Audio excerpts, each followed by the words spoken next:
이삭은 리브가와 40세에 결혼했지만 자녀가 없었죠. 이에 하나님께 간구하여 60세에 에서와 야곱을 낳게 됩니다. 전혀 성격이 다르죠. 오늘 본문에도 에서는 털이 많은 사람이고 야곱은 매끈매끈한 사람이다. 그러니까 외모나 성격이 확연히 다른 두 형제가 태어난 겁니다. 이삭은 에서를 사랑하고 리브가는 야곱을 사랑하였다라고 25장 28절에 이야기합니다. 이런 각각의 편애가 결국은 장자의 명분을 놓고 에서와 야곱의 거래로 이어져요. 그래서 형제간의 깊은 불화로 나타나는 원인이 됩니다. 장자의 명분은 맏아들이 아버지의 유산 중에서 갑절을 상속받고 가문의 제사장 직무를 감당하는 어쩌면 신성한 권리이죠. 단순히 물질적 재산뿐만이 아니라 하나님의 언약과 축복을 이어받을 수 있는 그런 영적인 대표성을 드러냅니다. 이러한 장자의 명분을 에서가 팔아버리죠. 그 이후에 오늘 26장 말미에 보면 에서가 헷 족속 여인들과 결혼하게 되는 내용이 나옵니다. 장자의 명분을 팔아버린 에서, 그리고 그가 가나안 족속의 딸들과 결혼하게 된 내용. 이것은 그냥 단순히 때가 돼서 결혼했다라는 의미보다도 영적 장자의 그 권위, 거룩한 하나님의 백성으로서 후손을 이어가야 할 영적 장자의 책임을 상실해버린 것의 표현이 헷 족속의 딸들과 결혼한 것으로 나타나죠. 그러한 에서가 이삭과 리브가의 마음에 근심이 되었다라고 26장 말미에 이야기합니다. 이러한 에서의 그 모습, 실질적으로 그 원인을 앞서도 이야기했지만 이삭과 리브가의 편애가 실질적으로 자녀들의 삶에 매우 좋지 아니하는 영향으로 나타납니다. 오늘 우리가 읽은 본문에 보면 상반된 기능을 가진 두 사람이 보이는 것 같아요. 눈이 어두워진 이삭, 귀가 발달한 리브가의 모습을 보게 됩니다. 나이가 많아, 즉 많이 늙었다는 거죠. 어쩌면 죽음이 임박했다라고 할 수 있어요. 이런 노년의 시기에 이삭이 눈이 어두워졌다, 잘 보지 못하다. 그러니까 어두워졌다고 하는 것은 노안일 수도 있지만 좀 더 보면 단순히 육체적인 시력만의 문제가 아니라 정신적, 더 나아가서는 영적 분별력이 감소했다라는 것을 의미하죠. 이런 분별력이 감소하다 보니 표현이 그렇지만 연세가 많이 들어가시면 어린아이와 같이 된다고 하잖아요. 자기가 좋아하는 것만 하고 싶어요. 좋아하는 것만 먹고 싶어요. 오늘 이삭이 이렇게 나이가 들어 늙었을 때에 자기가 좋아하는 것, 이삭은 에서가 사냥한 고기를 좋아했거든요. 그래서 오늘 본문에도 자기가 좋아하는 것을 찾아요. 3절 그런즉 네 기구 곧 하살통과 활을 가지고 들에 가서 나를 위하여 사냥해라. 그리고 그 별미를 내게 주라. 라고 지금 이야기하는 거죠. 늙어서 어느 날 죽을는지 알지 못한 상황에서 자신이 좋아하는 고기를 먹고 싶어 한 거죠. 이렇게 분별력이 감소한 이삭. 그 이삭은 자기가 좋아하는 것을 먹고 에서에게 축복하겠다 라고 지금 이야기한 거죠. 이미 에서는 장자의 명분을 가볍게 여겨서 야곱에게 장자의 명분을 팔아버렸던 것 아닙니까? 이 사실을 이삭도 아는 거죠. 그런데 이삭은 에서에게 자신이 좋아하는 것을 먹고 육신의 것으로 인해서 축복하겠다 라고 하는 그 제안을 에서에게 한 거예요. 4절 내가 즐기는 별미를 만들어 내게로 가져와서 먹게 하여 내가 죽기 전에 내 마음껏 네게 축복하게 하라.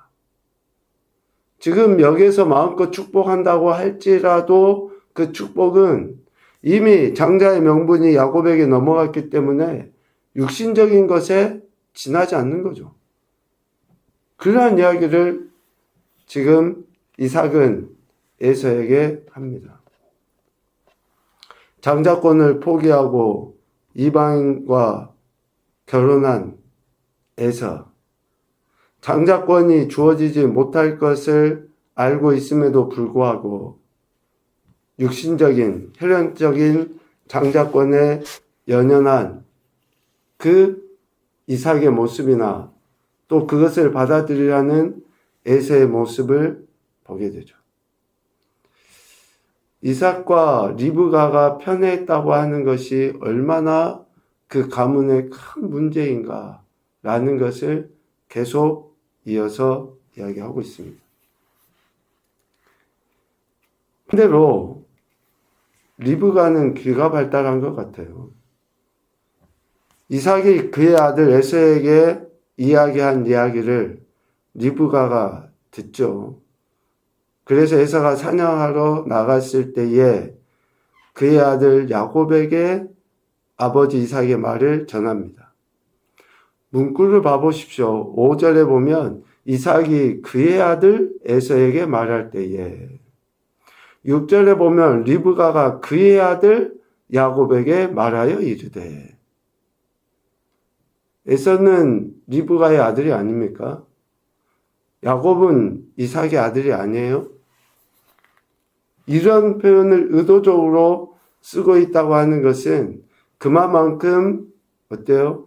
각각 자신이 편애하는 아들을 위해서 무엇이든지 할 수 있다 라고 하는 다분히 인간적인 그러한 의미가 담겨져 있는 거죠. 이러한 편애하는 마음 때문에 리브가는 야곱을 통해 남편 이삭을 속이고 자신이 사랑하는 아들 야곱이 이삭의 축복을 받을 수 있도록 계략을 세우게 되는 거예요. 9절, 10절. 야곱 어머니의 제안에 대해서 주저하죠. 왜? 형과 전혀 다르기 때문에, 외모도 또 성격도. 이후에 보면 이삭이 냄새를 맡잖아요. 채취를 맡아요. 그러니까 전혀 달라요. 그러니까 주저하게 되는데, 이러한 머뭇거리며 주저하는 야곱을 위해서 저주라도 내가 받겠다 라고 13절에 이야기해요. 야곱에게 용기를 북돋워 주기 위해서 그런지 아들에게 임할 저주까지 자기가 담당하겠다 라고 리브가는 이야기합니다. 참 모성애인 것 같지만 그게 과연 옳은 것일까 라고 하는 생각을 하게 되죠. 어떤 이는 리브가의 이러한 행태가 두 쌍둥이를 임신했을 때에 하나님이 주셨던 말씀 있잖아요. 25장 23절에 보면 두 국민이 내 태중에 있다. 두 민족이 복중에서부터 나누인다. 어때요? 큰 자가 어린 자를 섬기게 될 것이다. 라고 하는 그 말씀을 이루기 위해서 리브가가 이러한 계략을 세웠다. 라고 표현합니다. 우리 교훈에서도 이야기하겠지만 그릇된 방법으로 하나님의 뜻을 이루면 됩니까? 하나님의 말씀이라고 하는 것을 옳지 않은 것으로 속이고 취하는 것이 하나님의 뜻을 이루는 것입니까? 뭐로 가도 서울만 가면 되는 거예요? 하나님께서 하신 말씀은 하나님이 정하신 때에 이루시는 거예요. 그러한 믿음을 가지고 나가는 것이지, 여간 이삭과 리브가의 이러한 행태는 더 큰 문제를 일으키죠. 형이 동생을 죽이려 하는 이러한 안타까운 상황에까지 이르게 됩니다. 첫 번째 교훈으로 보면 장자의 명분, 그리스도의 정체성을 상실할 때, 그리스도인의 정체성을 상실할 때 거룩과는 상관없이 살게 된다. 거룩과 관계가 없어져요. 장자의 명분을 잃어버린 에서는 육신대로 이방 여인들과 결혼하고 그렇게 살아가게 돼 있어요. 두 번째, 영적 분별력을 상실하게 하는 욕심, 탐욕을 경계해야 된다. 우리가 왜 영적 분별력을 상실합니까? 우리 안에 있는 욕심, 명예욕, 소유하고자 하는, 어제 저녁에도 이야기했지만 전쟁, 다툼이 여기에 있는 거 아니에요? 내 안의 평안을 상실하게 하고 가정과 또 속한 공동체를 불편하게 하는 이러한 그릇된 행태들, 영적 분별력 매우 중요하죠. 그래서 욕심을 버려야 됩니다. 세 번째, 하나님 말씀의 성취는 하나님의 선하시고 기뻐하시고 온전하신 뜻 안에서 이루어져야 한다. 하나님께서 그렇게 이루어 가시는 거예요. 그 일들을. 그런데 우리는 어떻게 해서든지 뭔가 이룰 수 있는 것들을 우리의 힘으로 하면서 뜻이다 라고 두 번째 이야기했던 우리의 욕심을 합리화하기가 쉬워요. 우리의 욕심을 합리화하기가 쉽습니다.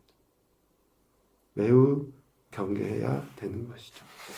오늘 이렇게 이삭의 가정 안에서의 이 모습들이 어쩌면 다양한 행태이지만 우리의 각 가정에서도 나타날 수 있죠. 하나님께서 오늘 우리에게 기대하신 바가 뭔가 다시 한번 우리 자신들을 되돌아봤으면 좋겠다 싶은데요. 오늘의 이 말씀이 우리의 신앙과 삶에 다시 한번 기준이 되어져서 또 반면교사가 되어서 아름다운 모습으로 우리의 각 가정이 세워져 나가실 수 있기를 주님의 이름으로 축복합니다. 아멘.